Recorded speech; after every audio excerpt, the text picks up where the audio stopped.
Good evening to all.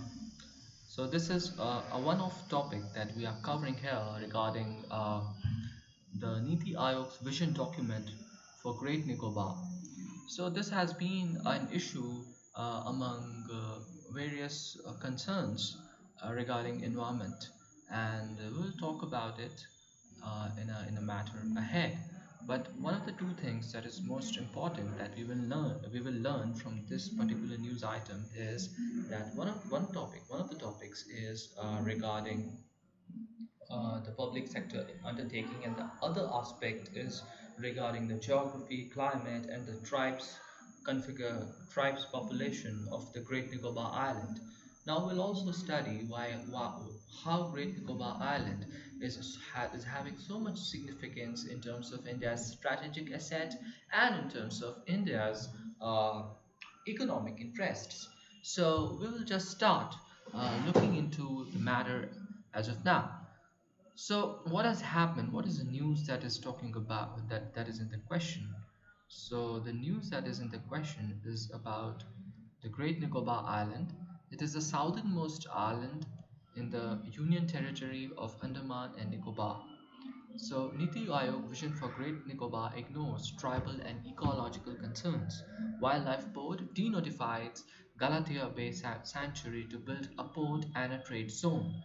Now we need to understand how it is harmful for the environment, what is the local concerns over there, and how needs to be voiced out. I think it has already been voiced out by various agencies, and in this regard, we will look into the matter more. So more than 150 kilometers square of the land available for phase 1 of Niti Aayog piloted holistic and sustainable vision for Great Nicobar. So we will look into it. As I told you, the Great Nicobar Island is the southernmost island in the Andaman and Nicobar group. In fact, the much talked about Indira Point, the southernmost point of Indian territory, lies in this particular island. So looking ahead, so this amounts to 18% of. So there's a proposal that the Galathea Bay, so one of the bays, so you need to understand the two prominent bay area in Great Nicobar Island is Campbell Bay and the other being the Galathea Bay. Now Campbell Bay is already used strategically, already infrastructure has been set up over there. In fact, the Indian Navy's INS Baz naval station resides in that particular area of Campbell Bay. However, the other prominent bay area on the island, on the Great Nicobar Island, which is the Galathea Bay, is remains unutilized, and it is mainly, a wildlife area. It's a wildlife sanctuary, in fact, the Galathea Bay Wildlife Sanctuary. So what is the project? So Niti Aayog has a vision document in which they have talked about constructing a 22-kilometer airport complex, a transshipment port, and transport system, free trade zone, all in the southern bay of Great Nicobar, which is the Galatea Bay. It is formed by the largest south-flowing river on the Great Nicobar Island, which is Galatea River.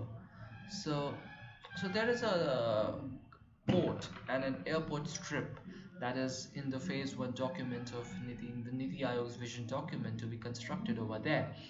Now, in this whole process, the major agency, the nodal agency which will drive these developments in the region will be ANITCO. Now, what is ANITCO? ANITCO is Andaman Nicobar's Integrated Development Corporation. It is a nodal agency for sustainable infrastructure development in Andaman Nicobar Union Territory. So now this is particularly a government of India undertaking. Here is how we will see the various kinds of government undertaking, government companies. So uh, or various kinds of public companies, in fact we will look into it. So ANITCO, or as it is called, Andaman Nicobar Island Integrated Development Corporation, as it was formed in 1988 under the Companies Act 2013. What is it about? So one of the things that it deals with prominently is about trading of the iron, steel, which is prominently present over the area, petroleum products, over that island and different other aspects. Mainly, it tries to inculcate the infrastructural as well as industrial development on the in the Union Territory of Andaman Nicobar. And mind you, this particular ANITCO, which is Andaman Nicobar Infrastructure Development Corporation, Island Infrastructure Development Corporation, is a government of India undertaking. So we'll look into it. Megaport Resort, which lies on, which is on an island, which is a small island of Andaman Nicobar, Great Nicobar area. So we'll look into it. So first, what we need to understand is the geography of the island. So we'll look into it quickly. We'll go to the map of the island, and then we'll come back to the various kinds of companies, public companies, as listed in here. So one of the things that is prominent about, so I have listed a lot of, I've talked about a lot of about the different criterias, how government companies, public sector companies are divided into various aspects. So we'll just look. So this is the map I'm talking about. This is the map of the island. As you can see, this is the map of Great Nicobar Island. It is the southernmost island in the Union Territory of Andaman Nicobar. As you can see, the southern tip of this particular island is called as Indira Point, which is in fact the southernmost territory of uh, whole Indian territory, the entire Indian territory. So what are the different geographical structures over here? So one of the four main rivers that flows in this area is our Amrit Kaur River, Dagmar River, Alexandria River, and another river being the Galathea River. And the two prominent bay that we can see on the eastern side of the island is the Campbell Bay, which opens itself to the Andaman Sea, and the Galathea Bay, the southern bay. Now, how this becomes a very prominent area, this region becomes a prominent aspect, because this Galathea Bay, which is the southernmost point, overlooks directly to the Malacca Strait. Now, Malacca Strait, as we all know, is the prominent, is the where about 60 to 70% of world's trade passes through.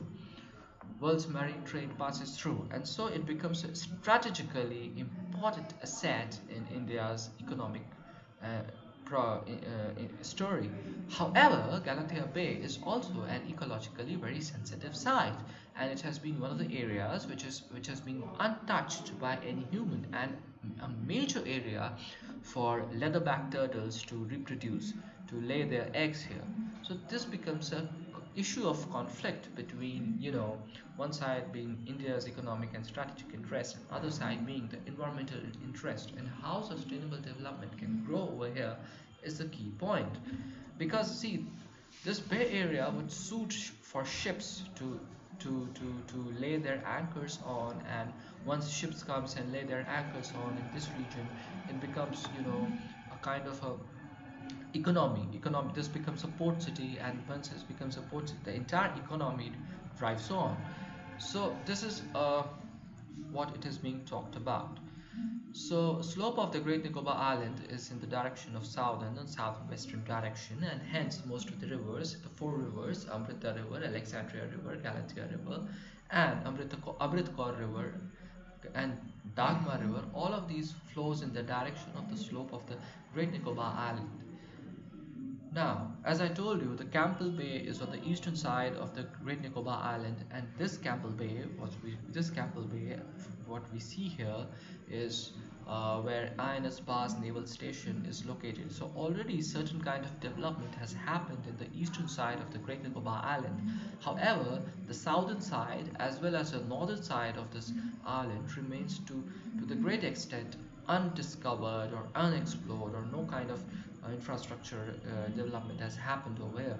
In fact, if we look further in this particular map, as you can see this map, in this map what we can see, about 85% area of the northern as well as up to southwestern part of the island is still, much of the is still wildlife areas, and it comes into Great Nicobar Biosphere Reserve, which is made of two national parks, one national park being the Campbell Bay Reserve National Park, and another park being the Galathea National Park. So Galathea National Park in this regards becomes very important because it is a UNESCO World Heritage listed site. The reason being because this area serves to as breeding ground as for laying eggs for leatherback turtles. And so, and why leatherback turtle is so important? Because leatherback turtle is the heaviest marine turtle, or in fact it is the fourth heaviest uh, reptile in the world, after three crocodiles, all of which are saltwater crocodiles. And also this area, Galatea Bay, is also known for presence of saltwater crocodiles, pythons, and you know macaque, and Nicobar scrub fowl. Now, Nicobar scrub fowl is Megapodus nicobarensis. Now, this is like a chicken. This I have the photo of this particular bird. I'll just show you. There's a photo of this particular bird is somewhere. Yeah, this is the bird I'm talking about. So it's like this. It's like a turkey. It's like a chicken.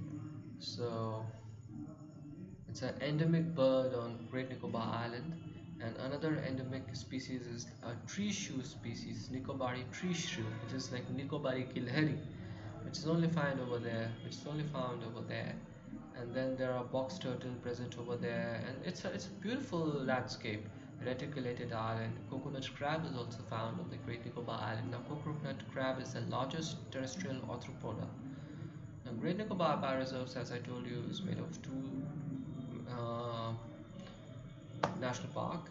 And the other thing that is important in this regard is the tribal species. The main tribe of the Great Nicobar is a Shompen tribe. Now these are the indigenous tribe of the island, and they mainly stay in the interior parts of the islands, which is why when the tsunami came in 2004, they were unaffected, because they traditionally reside in the interior parts of Great Nicobar Island. And coming on to another thing that I need to show you is that close to Indira Point there is a little island called Megapod Island, where there is a beautiful Megapod resort. Now Megapod, as we see, is the name of the chicken-like bird found on Great Nicobar Island, and based on that name there is a Megapod Island situated. It's just a small island situated off the western coast of Great Nicobar, and here there is a resort has been constructed where you can go and spend your holiday. In fact, this resort itself is also taken care by Government of India's undertaking, that is ANITCO, Andaman Nicobar. So there is no private firm over there. Whatever development has been undertaken has been undertaken by ANITCO. ANITCO, as we know, is Andaman Nicobar Island Infrastructure Development Corporation. So the next thing that is what we are looking at is the Shompen tribe. Now Shompen tribe has two sub-tribes geographically divided into two areas. The western side of the Great Nicobar, they call themselves as Kalea. Yeah, Kale. They call themselves as Kale. And the eastern Nicobar Shompen tribe, it has a sub-tribe which is called as Kayat. So this is all about the geography. The climate of this region, as we know, is a tropical submoist. It is the southernmost territory, and the Galatea Bay is so prominent that it overlooks the Malacca Bay, and so Malacca Strait, and so it has immense economic importance, because about 60 to 70% of world's trade passes through Malacca trade. And if you can construct a fascinating port just at the opening of that bay strait, it becomes a win-win situation for India. It becomes a win-win situation for all of these island spaces. The reason why Sri Lanka has a very important economy, because a large chunk of its economic progress comes from its ports. So, and the same goes for Singapore as well. So that's a good. And now we'll look into other news items. We'll look into it later. So that's all for today. No, the one extra thing that I need to talk about is types of public companies. So as we know, there are basically three types of public companies which are further divided, but basically three types. So what are these three types? So one is departmental undertaking, the other is statutory corporations, the third is government companies, or what we call as public sector undertakings. Now, the first three is departmental undertaking. A department. What is departmental undertaking? So departmental undertaking are those government companies which are working in direction of certain ministry. For example, Indian Railways. For example, India Post. All of these, they work under certain. They're associated. In fact, they are part of that particular ministry, and they don't have independent existence. They are basically under the direct supervision and control of the minister concerned. So they are very much a part of executive part of the government, and they rely on budgetary provisions of the government of India to run. So that's how they work. And then comes to statutory corporations. Now, statutory corporation, as the word goes, it is formed by a particular act of Parliament of India. For example, LIC, for example, EPFO, for example, um, State Bank of India. So all of these organizations, Reserve Bank of India, for that example. So all of these uh, organizations, they are formed by a particular parliamentary act, and then that's why they work as autonomous body.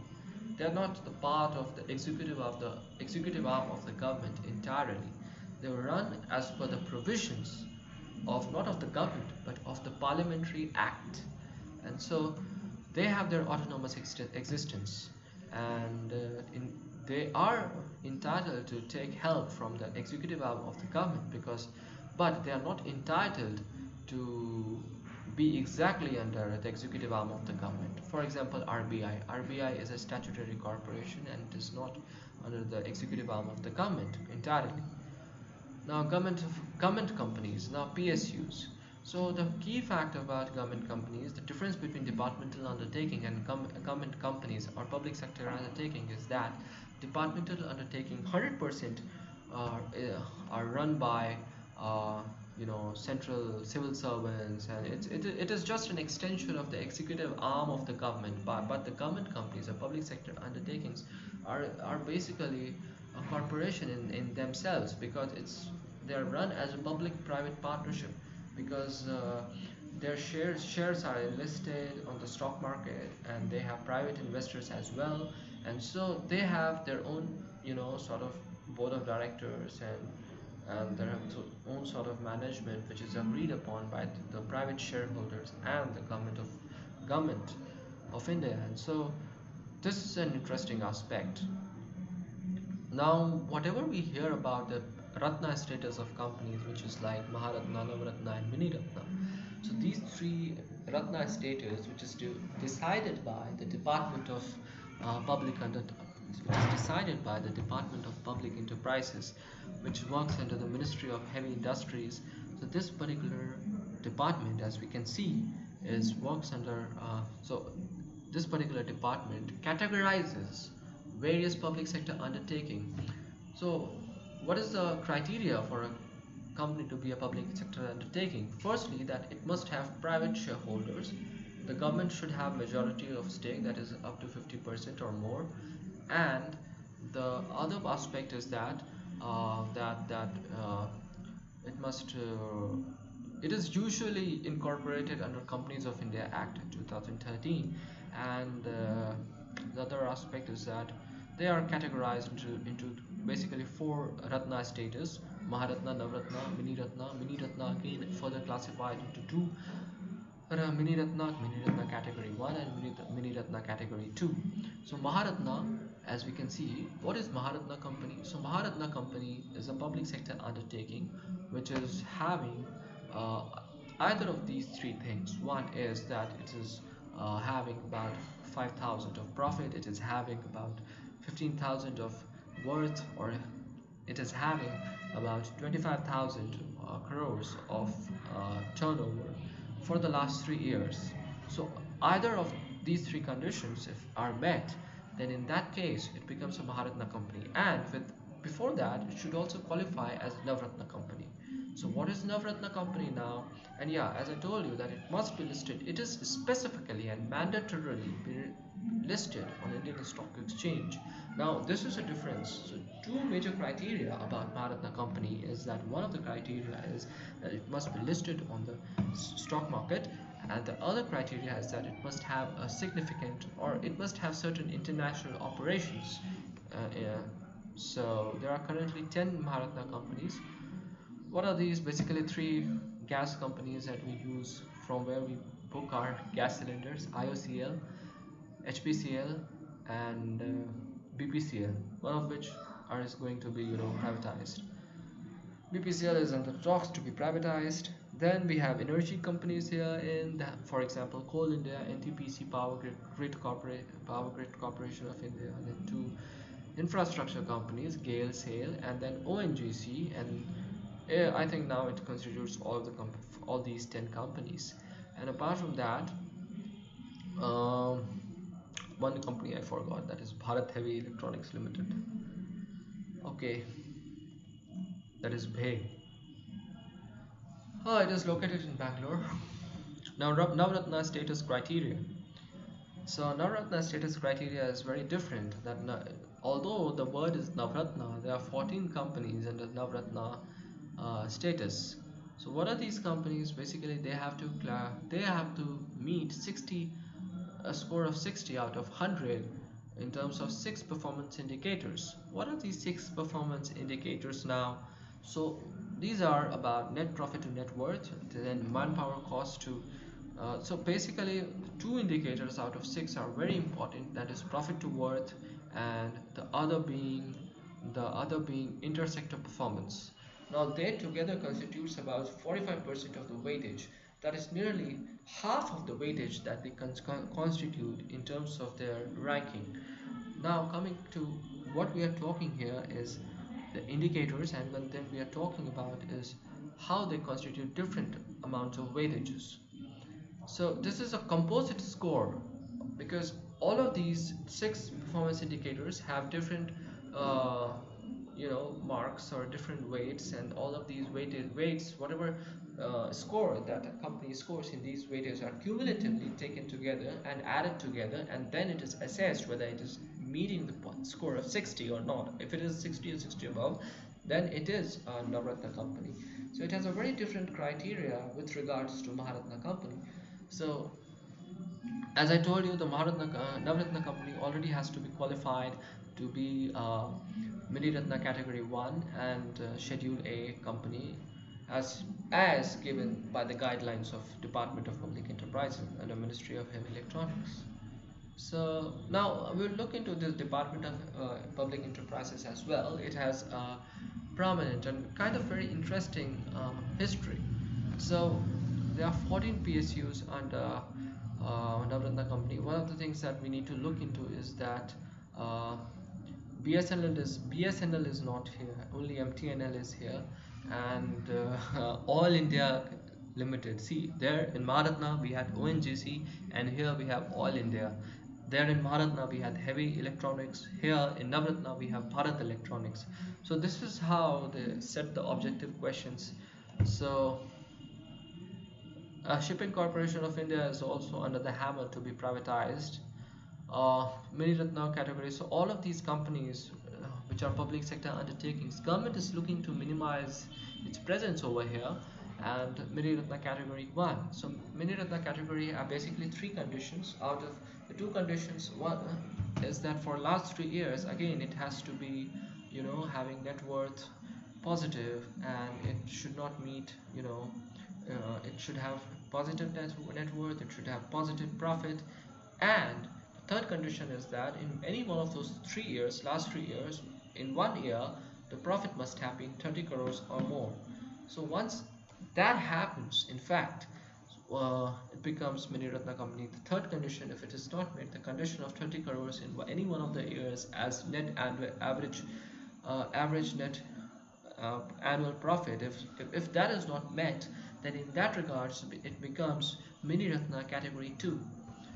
So with this, I think much of the public sector undertakings, the statutory companies, and all we have covered.